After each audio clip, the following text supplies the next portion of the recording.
Woman who survived a 33,000-foot fall made one unlikely move to stay alive. Nervousness, shortness of breath, sweating, shaking, that's what about 7% of the American population feels before getting onto a plane, according to the National Institute of Mental Health. More than 20 million people struggle with an understandably intense fear of falling 33,000 feet to their doom. Before we begin, make sure to smash that like button, subscribe to our channel, and click the notification bell for more amazing videos. Vesna Vulovic faced that very nightmare, and somehow lived to tell the world about the most terrifying moments of her life. Whether this gal's got some superhuman powers we can't confirm or deny, there was one coincidence that helped her do what likely no one else on the planet could. After Serbian-born Vesna Vulovic traveled to London to learn English, she soon found the travel junkie in herself. Inspired by a friend, the 22-year-old dreamed of pursuing a career as a flight attendant. She planned on traveling the world. Vesna would do anything to make her dream happen, and she did.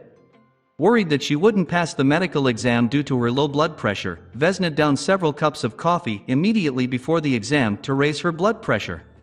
It worked!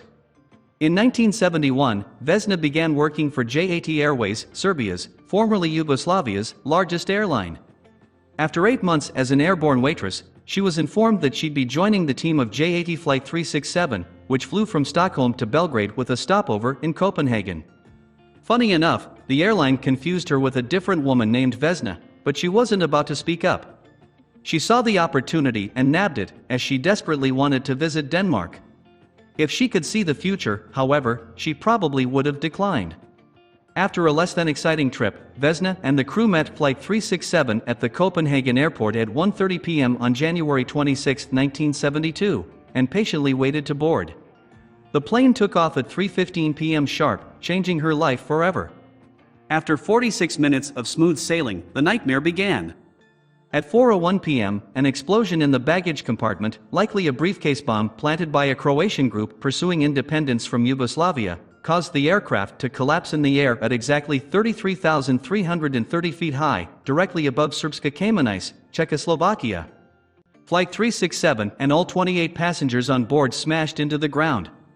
The wreckage was devastating. Anyone surviving the 33,000-foot fall seemed impossible. No one was in the area to help. Well, almost no one. When Bruno Hunke, a man from a small Czechoslovakian village, heard faint screaming coming from a nearby hillside, he rushed to the area, unaware of the horror that would greet him.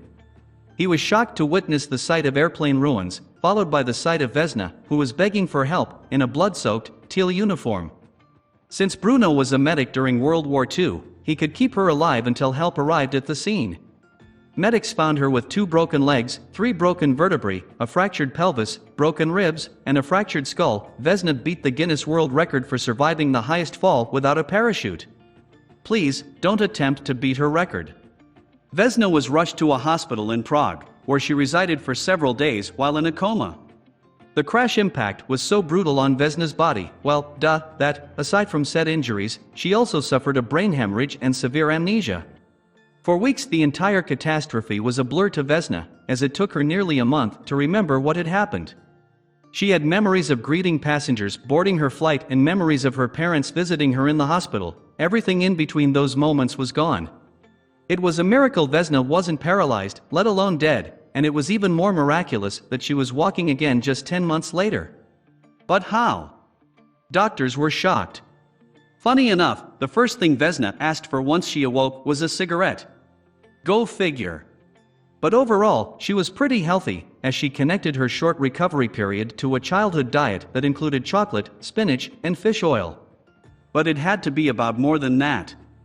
Well, air safety investigators suggested that Vesna's location in the plane at the time of the fall softened the blow of the crash. Vesna was based at the back of the plane with a food cart when the fuselage fell apart. Rather than being sucked out of the aircraft, the food cart pinned Vesna to a section of the plane, which gracefully fell over a snowy, dense, wooded hillside, essentially cushioning her fall. That wasn't all. Along with those technical speculations, doctors had another, more anatomical, idea about what may have saved Vesna's life during the crash: her low blood pressure. That's right, the very thing that almost stopped Vesna Vulovic from accomplishing her dream was likely what stopped her heart from bursting on impact. it was all too coincidental. Unbelievably, the whole traumatic ordeal didn't keep Vesna from exploring the rest of the globe, as she continued flying up until her death in 2016. A year later, investigators had their plates full with a similar incident, which had them reopening old files. Please share this with your friends and family.